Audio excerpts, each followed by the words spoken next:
The gears of Uprising.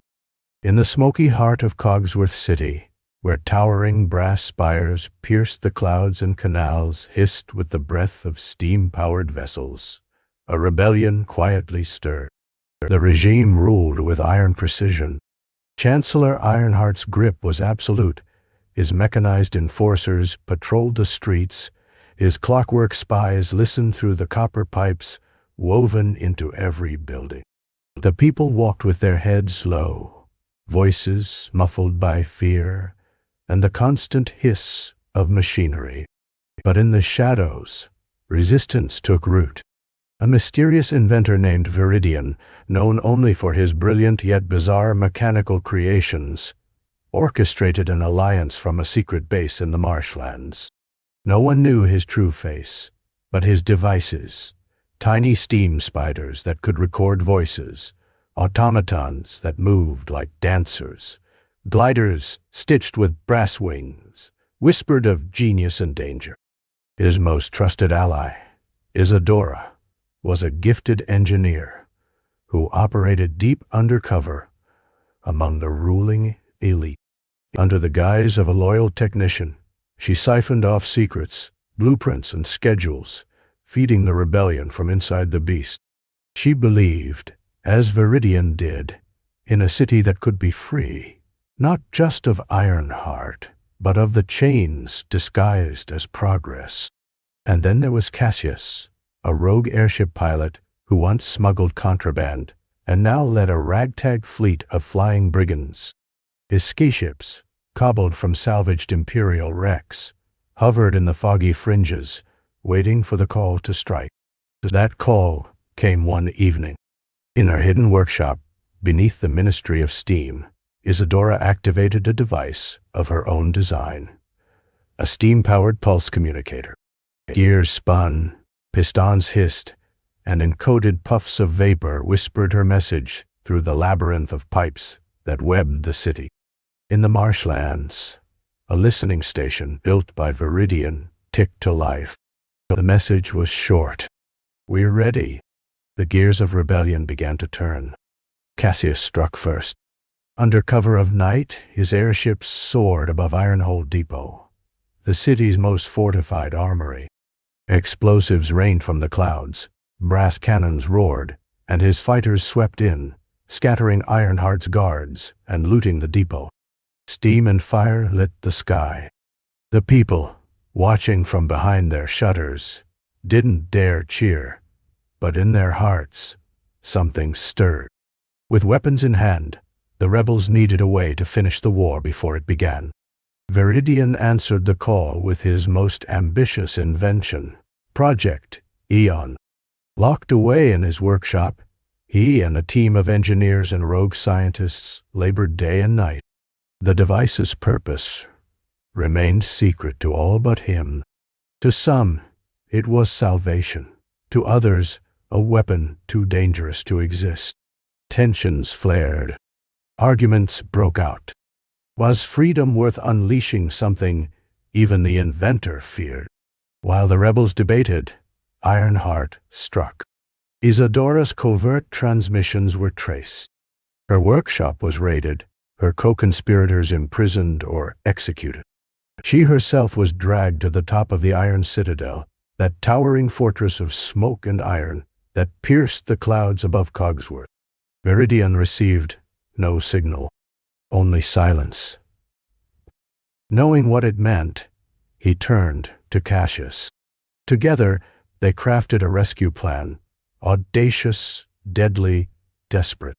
Cassius would launch a full-scale air assault to draw the Citadel's defenses. Meanwhile, Viridian would infiltrate the tower, disguised as one of Ironheart's own engineers.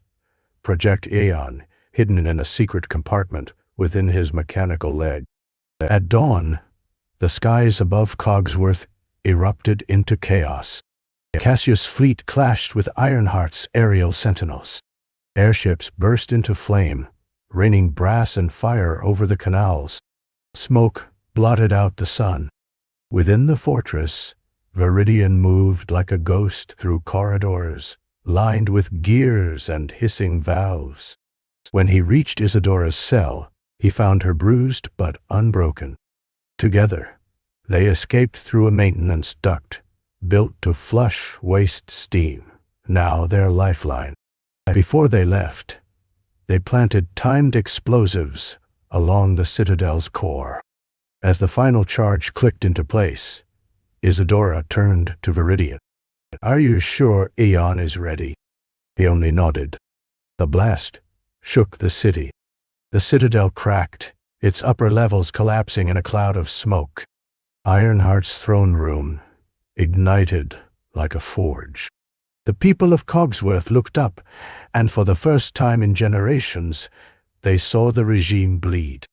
With Isadora free and Project Aeon in their hands, the rebels regrouped. No more shadows. No more whispers. Viridian, Cassius, and Isadora stood before the people and called for uprising. The streets filled. Engineers, pilots, machinists, scholars, even former soldiers joined the ranks. The movement had a face now, 3 in fact, and the city was done hiding. The battle for Cogsworth was brutal. Brass on brass, gear against gear. Cassius' fleet fought in the skies. Isadora's sabotage teams disabled the city's surveillance grid. Viridian moved from district to district, activating devices hidden for years, fail-safes, traps, and sabotage mechanisms that had slept beneath Ironheart City. At the height of the chaos, Viridian faced Ironheart inside the broken remains of the Citadel. The Chancellor, more machine than man, rose from his throne, his veins glowing with pressurized steam fluid. His voice was metallic, cold. "You think your ideas are progress. They're chaos." "No," Viridian said, revealing Project Aeon. "This is balance." Ironheart lunged. Viridian activated Aeon. There was no explosion, just silence. Pulse of invisible energy spread through the city. Every mechanized enforcer, every surveillance drone, every control valve suddenly froze. Power drained from Ironheart's limbs. The throne behind him groaned and collapsed. Cogsworth fell still. And then, from the rooftops, the people roared. The regime had fallen. But freedom, it turned out, was not simple. With Ironheart gone, questions rose like steam. Who would lead? What would be rebuilt? And what would be buried? Some feared Aeon, wanting it dismantled. Others saw it as a symbol of protection, a reminder that tyranny could be stopped. Viridian, Isadora, and Cassius formed a provisional council. They worked to rebuild the city, not in Ironheart's image, but in their own. Factories once built for weapons now forged tools and homes.